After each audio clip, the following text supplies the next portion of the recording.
having had a career spanning several decades, there must have been ups and downs. Can you just talk about some of the challenges you have faced, either in business or in your personal life, that you're willing to share over the years? Yeah. I think in my personal life, maybe two or three things. One was dealing with my father getting Alzheimer's, and seeing someone who was a very brilliant individual. He became an SAN in the 90s, in the 70s. Suddenly, get to a point where he was not, he's losing his memory, getting to the point where he did not know his children, and in a way grieving over his loss before he actually passed on. I think it was a difficult time, but we dealt with it as a family. I think head on. We dealt with it.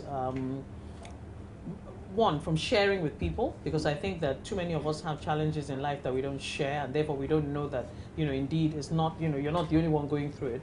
And so we got a lot of, support and so on. But just seeing, the gradual deterioration of the faculties of a very brilliant individual, I would say that was one. The second one, which was less of an issue, in fact, not really an issue, but I think, based on our society and our culture, was the fact that my husband and I got married. We didn't have children for 12 years. So I didn't have a challenge, I didn't have a problem, but I think a whole lot of people did. I have the best in-laws in the world, so it was not even my in-laws, but I think, people just assumed that, ambitious career and, doesn't have time for the more important things in life. You mentioned that I spent some time in Tanzania. I mean, I went there 5 years after we got married. And for a lot of people, they just couldn't reconcile the fact that, the done thing is to have children. And, 5 years on, we hadn't.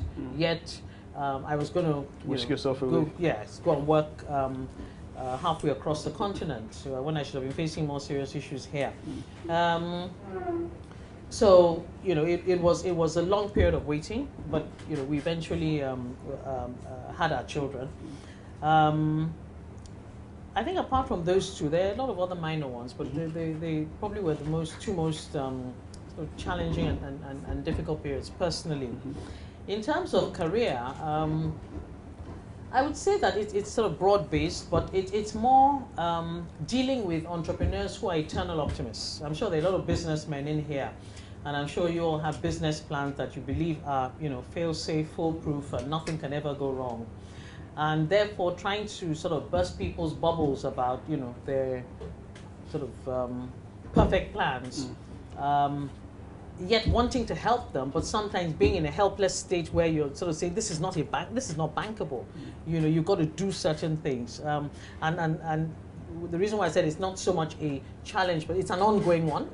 And it's something which, particularly for women, one has decided to do something about. A lot of what we do in WIMBASE is also about capacity building and becoming more fit for business. So it's an ongoing challenge. It's not, I don't have any sort of challenge about sexual harassment or, I was at a crossroads, I didn't know what to do. I think that purposefulness means that when we have challenges, and if you have values that are enduring, then you basically sit down and then say, well, okay, I've got this problem, I've got to deal with it.